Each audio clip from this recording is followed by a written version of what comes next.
v tom ma napadla taká dávna príhoda s mojím priateľom jedným, vysoko študovaným, ktorý v svojej kariére sa dostal do pozície poradného orgánu ministra z vlády Smeru v minulosti. A on mi rozprával, že debatil s ministrom a minister sa ho opýtal, čo povie na ich program. A ten môj vysoko študovaný kamarát povedal, že ja som v tom vašom programe nevidel nič, čo by ma oslovilo.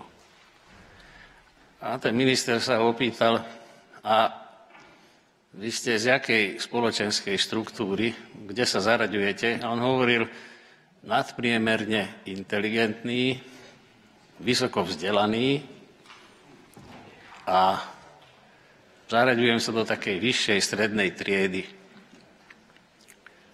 A ten minister sa opýtal, a koľko vás je takýchto maximálne inteligentných? No mu povedal, že neviem presne, ale bude nás okolo 70 000. No a ten minister mu povedal, že viete čo, tak na vás sa môžeme ale nemôžem to tu povedať, tak poviem, že vykašľať.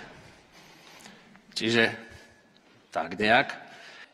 Myslím si, že sa to dá zhrnúť asi tak, to najlepšie nakoniec. Podľa mňa sa pán poslanec stratil v prvých 10 minútach,